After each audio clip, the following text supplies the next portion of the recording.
Hello guys, welcome back to my channel easy tricks. और आज हम बात करेंगे डॉक्ट्राइन ऑफ इंडोर मैनेजमेंट के बारे में।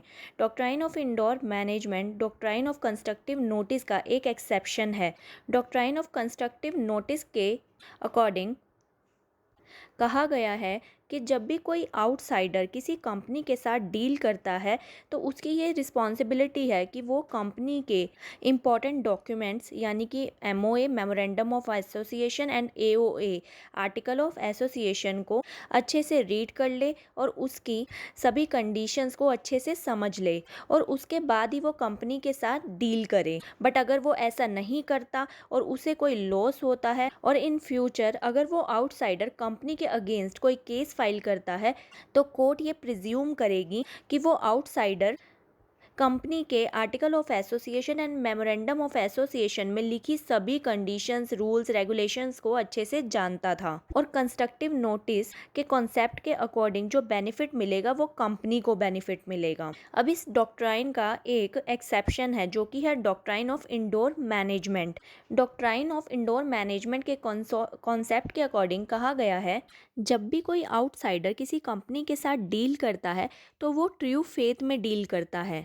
ये एक आउटसाइडर की रिस्पॉन्सिबिलिटी है कंपनी के साथ डील करने से पहले वो कंपनी के एमओए और एओए को अच्छे से रीड कर ले। बट अगर कंपनी की जनरल मीटिंग्स या एजीएम में जो डिस्कशंस हुई हैं वो उस आउटसाइडर को कैसे पता चलेगी? कंपनी के एमओए और एओए ये डॉक्यूमेंट्स तो कंपनी के रजिस्ट्रेशन के टाइम पर ही डिज़ाइन कर लिए जाते हैं, बट उसके बाद किसी भी पॉइंट को लिए गए डिसीजंस वो आर्टिकल ऑफ एसोसिएशन और मेमोरेंडम में नहीं दिए जाते। तो इससे आउटसाइडर को कंपनी में प्रेजेंट में होने वाले डिसीजंस का पता कैसे चलेगा? तो इसीलिए कोई भी आउटसाइडर कंपनी से डील करते टाइम जो बातें एओए और एमओए में नहीं दी गई हुई उनके लिए वो कंपनी पर ही रिलाय करता है और कंपनी पर फेथ करके ही उसके साथ डील करता है। डॉक्ट्राइन ऑफ इंडोर मैनेजमेंट के कॉन्सेप्ट को अब हम एक केस के थ्रू समझेंगे। ये एक लीडिंग केस है जो कि है रॉयल ब्रिटिश बैंक वर्सेस तुर्कवांद। ये यूके का केस लो है और ये लो 1856 में आया था। इस कंपनी के आर्टिकल ऑफ एसोसिएशन में दिया गया था कि जब भी कंपनी बॉन्ड से फंड रेजिंग करेगी तो कंपनी के डायरेक्टर्स पहले कंपनी के शेयर होल्डर्स से अप्रूवल लेंगे। बट आर्टिकल ऑफ एसोसिएशन में ये स्पेसिफाई नहीं था कि कितने अमाउंट का फंड रेजिंग कर सकते हैं। कंपनी के डायरेक्टर्स भी कंपनी के शेयर होल्डर्स से बॉन्ड फंड रेज करने से पहले अप्रूवल ले लेते हैं, बट उस अप्रूवल में भी कहीं पर अमाउंट स्पेसिफाई नहीं होता और डायरेक्टर्स 2000 पाउंड्स के बॉन्ड्स इशू कर देते हैं। आउटसाइडर जिनसे ये फंड रेज किया जा रहा था उन्होंने आर्टिकल ऑफ एसोसिएशन में जब पढ़ा कि फंड रेज करने के लिए कंपनी के डायरेक्टर्स को शेयर होल्डर्स से पहले अप्रूवल लेना होगा, इसके लिए डायरेक्टर्स ने शेयर होल्डर के अप्रूवल को आउटसाइडर्स को दिखा दिया। फंड रेजिंग करने के बाद जब डायरेक्टर्स ने शेयर होल्डर्स से 2000 पाउंड्स रेज करने का अप्रूवल मांगा तो शेयर होल्डर ने उस अमाउंट का अप्रूवल नहीं दिया। अब इस केस में आउटसाइडर्स ने तो आर्टिकल ऑफ एसोसिएशन को ही फॉलो किया और उसके अकॉर्डिंग जो अप्रूवल शेयर होल्डर से चाहिए था वो भी उनको मिल गया।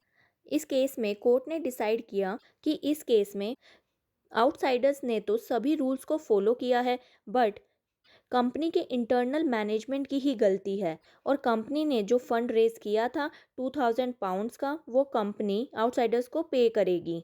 सो डॉक्ट्राइन ऑफ इंडोर मैनेजमेंट के केस में आउटसाइडर को बेनिफिट मिलता है और कंपनी का लॉस होता है, but doctrine of constructive notice के केस में बेनिफिट होता है कंपनी को और लॉस होता है आउटसाइडर को। जैसे doctrine of indoor management doctrine of constructive notice का एक एक्सेप्शन है, ऐसे ही डॉक्ट्राइन ऑफ इंडोर मैनेजमेंट के भी कुछ एक्सेप्शंस है। इसके दो एक्सेप्शंस है। First is forgery. फोर्जरी के केस में अगर किसी आउटसाइडर के साथ कुछ गलत हो रहा है तो कंपनी के साथ भी गलत हो रहा है। इसे हम एक एग्जाम्पल के थ्रू समझते हैं। मान लीजिए कंपनी के आर्टिकल ऑफ एसोसिएशन में दिया गया है कि जब भी कंपनी अपनी प्रॉपर्टी को मॉर्गेज करेगी और लोन लेगी तो जो मॉर्गेज डीड बनेगी उस पे 3 लोगों के सिग्नेचर्स चाहिए होंगे, कंपनी के सीएस के, कंपनी के एमडी के और कंपनी के वर्किंग डायरेक्टर के। और जब मॉर्गेजी उस आर्टिकल ऑफ एसोसिएशन को पढ़ता है और उसमें लिखे इस रूल को पढ़ता है तो वो कंपनी से उस मॉर्गेज डीड पर उन 3 सिग्नेचर्स की डिमांड करता है और उसे वो सिग्नेचर्स भी मिल जाते हैं और वो कंपनी को लोन प्रोवाइड कर देता है। उसके बाद पता चलता है कि उसमें जो एमडी और वर्किंग डायरेक्टर के साइन चाहिए थे वो सीएस ने ही किए हैं। अब यहाँ पर आउटसाइडर ने तो सब कुछ आर्टिकल ऑफ एसोसिएशन के अकॉर्डिंग ही किया है, बट कंपनी के सीएस ने ही कंपनी के साथ भी फ्रॉड किया है। तो इस केस में कंपनी के साथ भी फोर्जरी हो रही है। यहाँ पर आउटसाइडर अपनी जगह ठीक है और कंपनी भी अपनी जगह ठीक है। इस केस में जो आउटसाइडर को लॉस हुआ है, यानी कि जो लोन उसने कंपनी को प्रोवाइड किया है वो कंपनी उसको वापस नहीं करेगी। इंडोर मैनेजमेंट का जो नेक्स्ट एक्सेप्शन है वो है नॉलेज ऑफ इरेगुलरिटी। यहाँ पर जो कंपनी के साथ डील कर रहा है वो कंपनी का इनसाइडर भी है। जैसे कि अगर कंपनी के डायरेक्टर्स ही कंपनी को लोन प्रोवाइड करते हैं, वो कंपनी को 10 लाख का लोन प्रोवाइड करते हैं, बट कंपनी के आर्टिकल ऑफ एसोसिएशन में दिया गया है कि कंपनी अपने डायरेक्टर से सिर्फ 5 लाख का ही लोन ले सकती है। यहाँ पर डायरेक्टर्स ये क्लेम नहीं कर सकते कि उन्हें इस बात की नॉलेज नहीं थी, क्योंकि डायरेक्टर्स कंपनी के इंसाइडर्स हैं, उन्हें इस बात की नॉलेज होगी। तो ये थे डॉक्ट्राइन ऑफ इंडोर मैनेजमेंट के 2 एक्सेप्शंस। आपको यहाँ पे एक सीरीज याद रखनी होगी। डॉक्ट्राइन ऑफ कंस्ट्रक्टिव नोटिस का एक्सेप्शन है doctrine of indoor management. Doctrine of indoor management के 2 एक्सेप्शन है, first is forgery and second is knowledge of irregularity. अगर आप डॉक्ट्राइन ऑफ कंस्ट्रक्टिव नोटिस के बारे में जानना चाहते हैं तो डिस्क्रिप्शन में आपको इसका लिंक मिल जाएगा। अगर आपको ये कॉन्सेप्ट अच्छे से समझ आया तो प्लीज़ वीडियो को लाइक एंड शेयर करें और चैनल को सब्सक्राइब करें, और आगे आने वाली वीडियोस आपको मिल सकें इसके लिए बेल आइकन पर ज़रूर प्रेस करें। और वीडियो के डिस्क्रिप्शन में जाकर आप लिंक पर क्लिक करके कंपनी एक्ट से रिलेटेड और भी वीडियोस देख सकते हैं। Thank you for watching the video.